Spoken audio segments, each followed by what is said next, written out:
ચાલો મિત્રો એના પછી ગણિત ધોરણ 10 ચેપ્ટર 10 વર્તુળ એનો ભાગ નંબર 1 મિત્રો આપણે ગણિતની અંદર 3 ચેપ્ટર બાકી છે ખાલી બરાબર એમાંથી આપણે 10મો ચેપ્ટર જોઈએ વર્તુળ ચેપ્ટર મિત્રો એમાં શું કરવાનું છે અને શું નથી કરવાનું પહેલા એ આપણે જોઈએ તો શું કરવાનું છે તો કે સ્વાધ્યાય 10.1 છે ને આખું કરવાનું છે સ્વાધ્યાય 10.2 છે ને એમાં આટલા દાખલા કરવાના છે પહેલો બીજો ત્રીજો છઠ્ઠો ને સાતમો શું નથી કરવાનું તો કે ઉદાહરણ 1 થી 3 નથી કરવાના અને સ્વાધ્યાય 10.2 ની અંદર ચોથો પાંચમો અને 8 થી 13 એક કઈ દાખલા કરવાના નથી તો મિત્રો આ નાનકડું ચેપ્ટર છે 3-4 ભાગની અંદર વહેંચાયેલું ચેપ્ટર છે તો પહેલા તો પ્રશ્ન થાય વર્તુળ એટલે શું બરાબર છે તો વર્તુળ કોને કહેવાય મિત્રો તો આપણે બધાને ખબર છે એક સમતલ છે સમતલનું કોઈ એક નિશ્ચિત બિંદુ છે ચોક્કસ બિંદુ નિશ્ચિત બિંદુથી અચળ ધન અંતરે આવેલા આ બિંદુઓના ગણને વર્તુળ કહેવાય મિત્રો તો શું કહેવાય સમતલના કોઈ એક નિશ્ચિત બિંદુથી નિશ્ચિત એટલે ચોક્કસ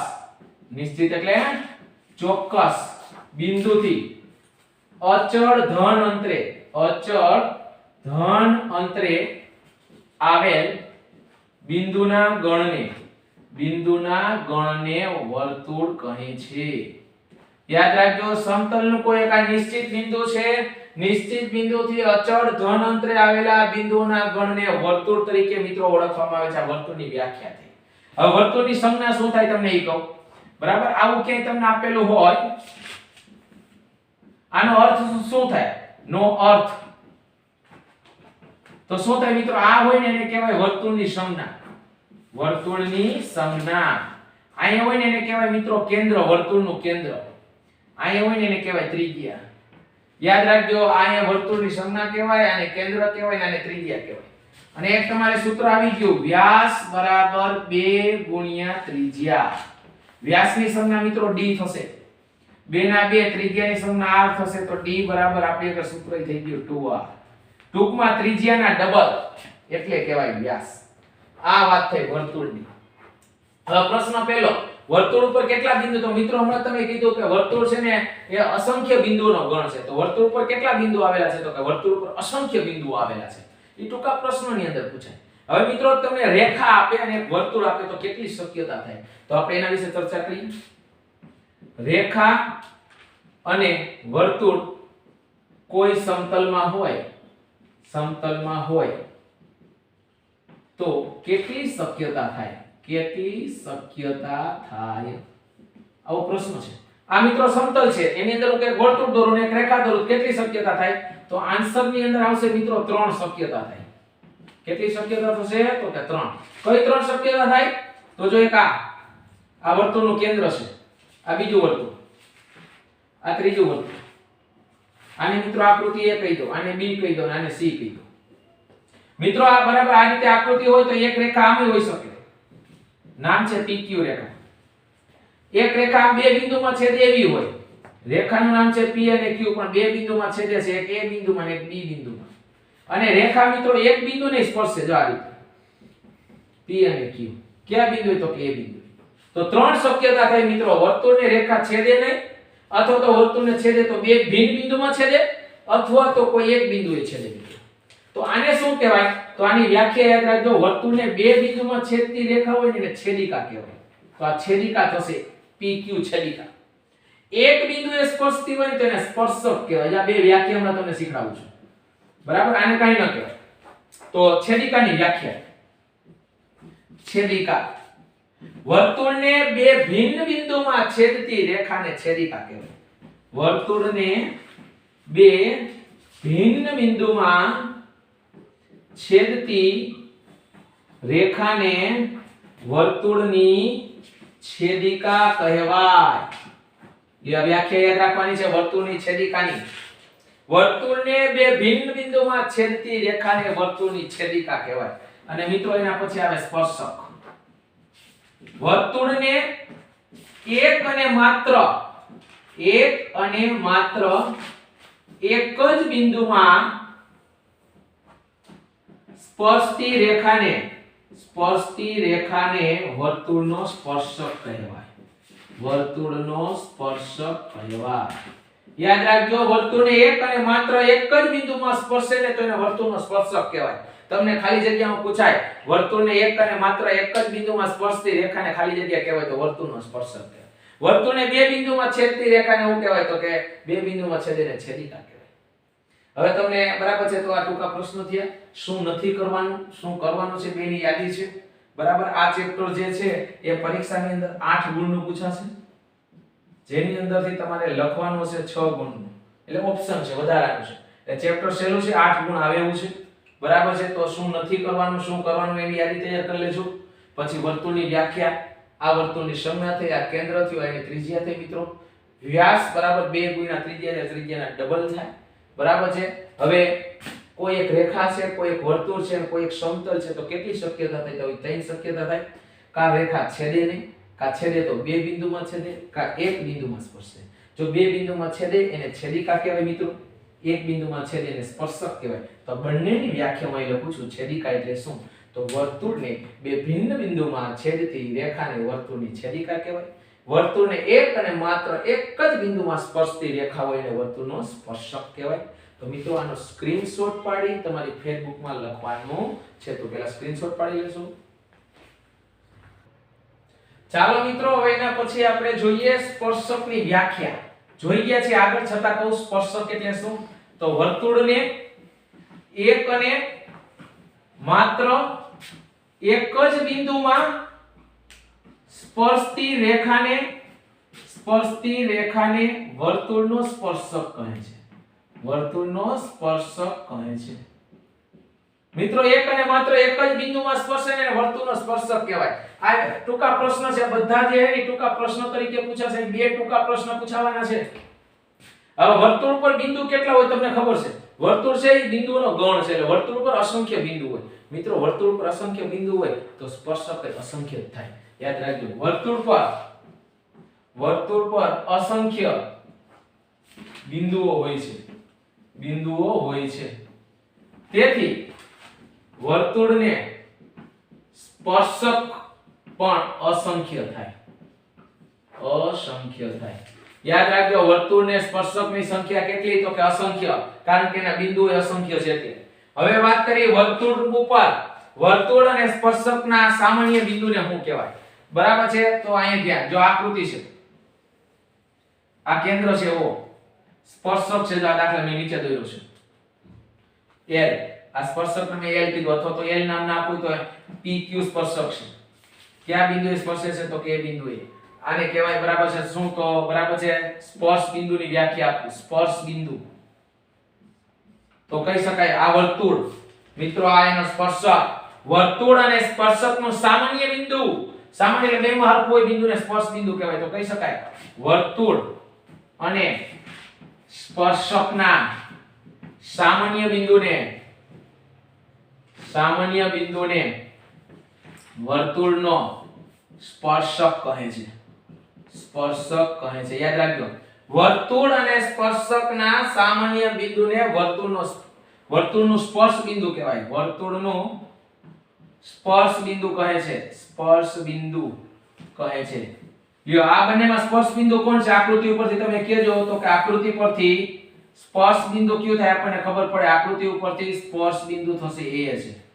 લ્યો, આ તમે જોઈ શકશો, આકૃતિ ઉપરથી સ્પર્શ બિંદુ A છે. સ્પર્શક છે ને PQ રેખા છે. લ્યો, આ ટૂંકા પ્રશ્નો થયા. બરાબર છે. સ્પર્શ બિંદુ એટલે હું આ વર્તુળ, આ સ્પર્શક બેનું સામાન્ય બિંદુ એને સ્પર્શ બિંદુ કહેવાય. હવે અભિલંબ આવે મિત્રો. અભિલંબ એટલે શું? તો કે સ્પર્શ બિંદુમાંથી પસાર થતી જે ત્રિજ્યા કહેવાય. ત્રિજ્યાને સમાવતી રેખાને અભિલંબ કહેવાય. વર્તુળનો અભિલંબ એટલે શું? તો અભિલંબ કોને કહેવાય મિત્રો? બરાબર ધ્યાન. વર્તુળના સ્પર્શ બિંદુમાંથી પસાર થતી આ ત્રિજ્યા છે, આ ત્રિજ્યાને સમાવતી આવી રેખા હોય ને તો એને અભિલંબ કહેવાય. વર્તુળના સ્પર્શ બિંદુમાંથી પસાર થતી ત્રિજ્યાને સમાવતી રેખાને વર્તુળનો અભિલંબ કહે છે. લ્યો, આ સ્પર્શ બિંદુમાંથી પસાર થતી ત્રિજ્યા એને સમાવતી આ રેખા એને વર્તુળનો અભિલંબ કહેવાય મિત્રો. તો આમાં ઉપરથી સ્પર્શક ખબર પડી, સ્પર્શ બિંદુ ખબર પડી, અભિલંબની ખબર પડી. હવે એના પછી પ્રમેય 10.1 આવે છે મિત્રો, કરવાનો નથી આ વખતે, પણ એનું વિધાન યાદ રાખવાનું છે. ત્રિજ્યા અને સ્પર્શક તમે જોઈ શકો છો, બરાબર. આ જ આકૃતિ ઉપરથી આ ત્રિજ્યા થઈ મિત્રો, આ એનો સ્પર્શક થયો. ત્રિજ્યા અને સ્પર્શક એકબીજાને લંબ હોય તો કહી શકાય વર્તુળના સ્પર્શકમાંથી, બરાબર છે, પસાર થતી સ્પર્શ બિંદુમાંથી પસાર થતી ત્રિજ્યા એ સ્પર્શકને લંબ હોય છે. પ્રમેય 10.1 નું વિધાન છે. તો કહી શકીએ સ્પર્શ બિંદુમાંથી પસાર થતી ત્રિજ્યા એ સ્પર્શકને લંબ હોય છે. સ્પર્શકને લંબ હોય છે. આ સાચા ખોટા ટૂંકા પ્રશ્નમાં પૂછાય. ત્રિજ્યા અને સ્પર્શક લંબ હોય તો અહીં ત્રિજ્યા કઈ થઈ મિત્રો, તો કે OA. ત્રિજ્યા છે ની રેખાખંડ છે. લંબ જો આ લંબની નિશાની થઈ, બરાબર. આ સ્પર્શક થયો PQ રેખા, સ્પર્શક એક રેખા હોય. તો આ ત્રિજ્યા અને આ સ્પર્શક એકબીજાને લંબ હોય. આ ખાસ યાદ રાખવાનું છે, બરાબર છે. ત્રિજ્યા OA રેખાખંડ, લંબ સ્પર્શક PQ.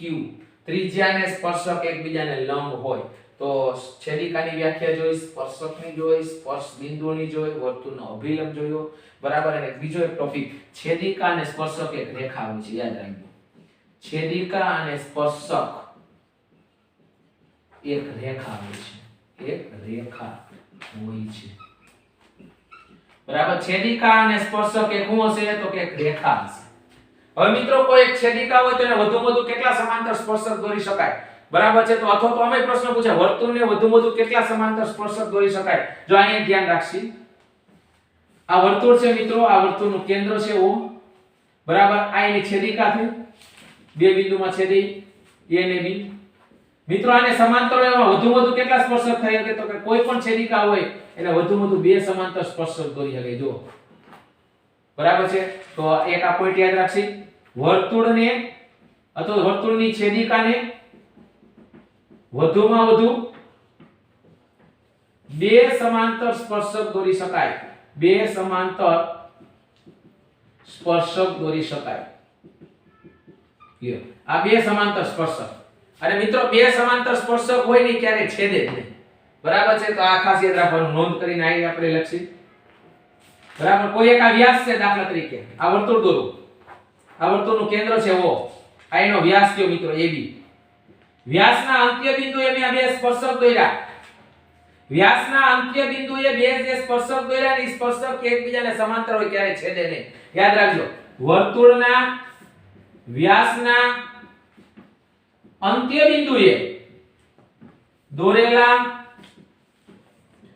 બંને સ્પર્શકો સમાંતર હોય છે. સ્પર્શકો સમાંતર હોય છે, જે ક્યારે છેદતા નથી. ક્યારે છેદતા નથી.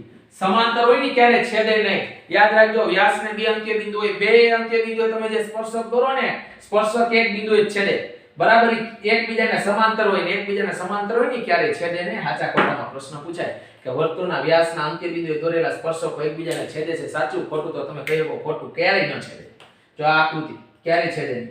કોઈ છેદિકા હોય ને હંમેશા બે જ સમાંતર સ્પર્શક થાય, બરાબર. છેદિકા ગમે રીતે દોરો, એને ઉપર નીચે અથવા તો આ રીતે બે જ સમાંતર સ્પર્શક દોરી શકાય. સ્પર્શ બિંદુ કોને કહેવાય, તો કે વર્તુળ અને આ સ્પર્શકનું બેયનું સરખું બિંદુ એને સ્પર્શ બિંદુ કહેવાય મિત્રો. બીજું, આ ત્રિજ્યા અને આ સ્પર્શક એકબીજાને લંબ હોય, બરાબર છે. ત્રિજ્યા હોય અને સ્પર્શક PQ એકબીજાને લંબ હોય. તો મિત્રો આ ટૂંકા પ્રશ્નો છે, બરાબર. આના ઉપરથી આપણે હમણાં 10.1 કરવાનું છે. તો મોસ્ટ IMP છે, આ બધી સ્ક્રીનશોટ પાડીને ફેસબુકમાં લખવાનું છે. ચાલો હવે આપણે જોઈએ 10.1 જે ટૂંકા પ્રશ્ન બે પૂછ્યા ને આમાંથી પૂછી શકે, બરાબર. હમણાં આપણે આગળની નોંધ બધી તમે કઈ લખી છે, બાકી કરી છે, બરાબર. એના ઉપરથી ટૂંકા પ્રશ્ન, મોસ્ટ IMP ટૂંકો પ્રશ્ન, વર્તુળને કેટલા સ્પર્શક હોય.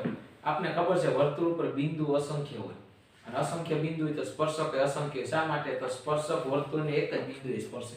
જો બિંદુ અસંખ્ય તો સ્પર્શક કેટલા, તો અસંખ્ય. આનો જવાબ ખાલી એક જ શબ્દમાં આવશે, અસંખ્ય. અસંખ્ય એટલે અનંત કહેવાય, યાદ રાખજો, બરાબર. હવે બીજા ટૂંકા પ્રશ્ન, સ્પર્શક વર્તુળને ખાલી જગ્યા બિંદુએ સ્પર્શે. હમણાં જ આપણે વાત કરી, સ્પર્શક કોઈ વર્તુળને કેટલા બિંદુએ છેદે, તો કે એક અને માત્ર એક. એક અને માત્ર એક, one and only one. એક અને માત્ર એક જ બિંદુએ સ્પર્શે. તો આ જવાબ આવશે. વર્તુળને બે બિંદુમાં છેદતી રેખાને બે બિંદુમાં છેદીને આપણે શું કહેવાય? તો હમણાં જ કીધું બે બિંદુમાં છેદીને એને છેદિકા કહેવાય.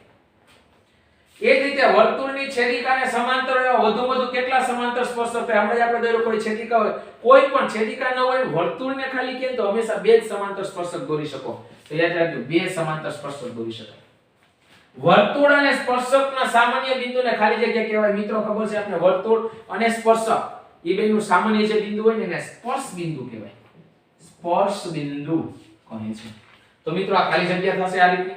બરાબર છે. મોસ્ટ ટાઈમ કે 5 માંથી કોઈ પણ એક ખાલી જગ્યા પૂછે તો આનો સ્ક્રીનશોટ પાડી ફેસબુક માં લખવાનું છે. ચાલો મિત્રો એના પછી ત્રીજો દાખલો 10.1 નો 5 સેન્ટીમીટર ત્રિજ્યા વાળા વર્તુળના કોઈ બિંદુ P આગળ દોરેલ એક સ્પર્શક PQ એ કેન્દ્ર O માંથી પસાર થતી રેખાને Q બિંદુએ છેદે છે. OQ છે 12 સેન્ટીમીટર, તો PQ ની લંબાઈ શોધો. તો મિત્રો પહેલા તો આ રીતે વર્તુળ દોરાય. આ વર્તુળનું કેન્દ્ર Q છે. વર્તુળનું કેન્દ્રમાં જો તમને ખબર પડી જશે વર્તુળનું કેન્દ્ર હો તો આવો 5 સેન્ટીમીટર વર્તુળના કોઈ બિંદુ P આગળ દોરેલ એક સ્પર્શક PQ. બરાબર છે. જો એક સ્પર્શક છે આ બિંદુ P આગળ, જો આ સ્પર્શક દોર્યો મિત્રો, P આગળ એક સ્પર્શક દોર્યો. આ ત્રિજ્યા કહેવાય મિત્રો. ત્રિજ્યા આપી છે 5 સેન્ટીમીટર. અહીં લખ્યું ત્રિજ્યા અને સ્પર્શક એકબીજાને લંબ હોય, આપણે ખબર છે એટલે મેં લંબ કર્યું. બરાબર. સ્પર્શક છે PQ, અમે Q લીધું. બરાબર. Q બિંદુએ છેદે છે. O માંથી પસાર થતી રેખા, જો O માંથી પસાર થતી રેખા જો Q ને છેદે છે. આ રીતે દોરવાનું. OQ છે 12 સેન્ટીમીટર. મિત્રો અહીંથી અહીં સુધીનું માપ થયું 12 સેન્ટીમીટર. PQ ની લંબાઈ જો અહીંથી અહીં સુધીનું માપ જોયું મિત્રો. હવે તમને બધાને ખબર પડે આ ત્રિજ્યા અને સ્પર્શક એકબીજાને લંબ હોય તો આ કયો ત્રિકોણ થઈ ગયો? કાટકોણ ત્રિકોણ. કાટકોણ ત્રિકોણમાં પાયથાગોરસનો પ્રમેય આપણે આવે છે. તો કહી શકાય આકૃતિ પરથી, આકૃતિ દોરતા આવડી જવી જોઈએ. કેન્દ્ર કોણ છે, ત્રિજ્યા કઈ છે, સ્પર્શક કોણ છે, બધું કેન્દ્રથી આમાં સુધીનું અંતર. તો આકૃતિ ઉપરથી બરાબર છે અહીં તમે જોઈ શકો છો ત્રિજ્યા OP, લંબ સ્પર્શક છે PQ રેખા, આ સ્પર્શક છે PQ રેખા, આ ત્રિજ્યા છે. બરાબર છે. પાયથાગોરસનો ઉપયોગ કરો પાગો અનુસાર. પાયથાગોરસ અનુસાર શું થાય તો કે OQ નો સ્ક્વેર, કર્ણનો સ્ક્વેર, બાકીની બે બાજુના વર્ગના સરવાળો પર બાકીની બે બાજુ એટલે OP નો સ્ક્વેર વત્તા PQ નો સ્ક્વેર. મિત્રો OQ નો સ્ક્વેર એટલે 12 નો સ્ક્વેર, OP નો સ્ક્વેર એટલે 5 નો સ્ક્વેર વત્તા PQ નો સ્ક્વેર. 12 નો સ્ક્વેર એટલે 12 * 12 એટલે 144, 5 નો સ્ક્વેર 25 વત્તા PQ નો સ્ક્વેર. 25 ને આ બાજુ લઈ આવો, 144 - 25 બરાબર PQ નો સ્ક્વેર. તો કેટલા થાય મિત્રો? તો કે 144 માંથી 25 કાઢો એટલે 119 બરાબર PQ નો સ્ક્વેર. આપણે PQ સ્ક્વેર ન જોતું, ખાલી PQ જોઈશું. તો આનું વર્ગમૂળ કાઢવું પડે. 119 નું વર્ગમૂળ શક્ય નથી, એટલે ન હોય શક્ય તો એના વર્ગમૂળમાં ફેરવવાનું. વર્ગમૂળમાં 119. તો મિત્રો વિકલ્પ નંબર નો આવશે તો કે ડી આવશે જવાબ. આવી ગણતરી કરવાની છે, વિકલ્પ નંબર આપવાનો છે. તો ટૂંકમાં આના ઉપર તમને આકૃતિ દોરી અને પાયથાગોરસનો પ્રમેય યાદ રાખજો. ત્રિજ્યા અને સ્પર્શક એકબીજાને લંબ હોય એટલે હંમેશા કાટકોણ ત્રિકોણ જ થાય, પાયથાગોરસનો ઉપયોગ જ થશે. તો મોસ્ટ ટાઈમ કે ત્રીજો દાખલો છે. હવે એના પછી છેલ્લો દાખલો જોઈએ.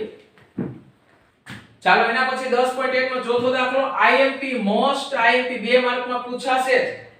એક વર્તુળ દોરો, દોર્યું આ વર્તુળ. કેન્દ્ર આપણી રીતે લઈ લેવાનું હો.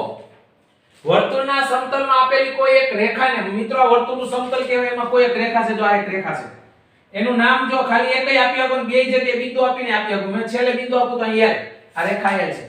આને સમાંતર હોય ને, આ દોરીને એને સમાંતર એવી બે રેખા દોરવાની છે. પણ એમાં એક વર્તુળનો સ્પર્શક હોય ને બીજી વર્તુળની છેદિકા. મિત્રો આને સમાંતર હોય ને એવી બે રેખા દોરો, એમાં એક સ્પર્શક અને એક છેદિકા. કારણ કે સ્પર્શક ને છેદિકા બંને રેખા છે, આપણે હમણાં કીધું. તો મિત્રો જો આને સમાંતર હોય ને એવો સ્પર્શક, એનું નામ આપી દો એમ. ઈ કયા બિંદુએ સ્પર્શે છે તો કે P બિંદુએ. બરાબર. એને એક સમાંતર હોય એવી છેદિકા, એને નામ આપી દો એમ. ઈ બે ભિન્ન બિંદુએ છેદે છે, એક જગ્યાએ ને એક બીજી જગ્યાએ. તો આ રીતે આકૃતિ દોરવાની અને વર્ણન કરવાનું. અહીં વર્તુળના સમતલમાં આવેલ રેખા L છે અને L ને સમાંતર હોય, L ને સમાંતર હોય તેવી બે રેખા છે. બે રેખા M અને N છે. જેમાં M છે ને મિત્રો એ સ્પર્શક કહેવાય. જ્યાં M એ સ્પર્શક છે. શા માટે? તો કૌંસમાં લખાય એક જ બિંદુમાં છેદે છે, એક જ બિંદુમાં સ્પર્શે છે એટલે એ સ્પર્શક કહેવાય. અને જ્યાં N છે ને N એ છેદિકા કહેવાય.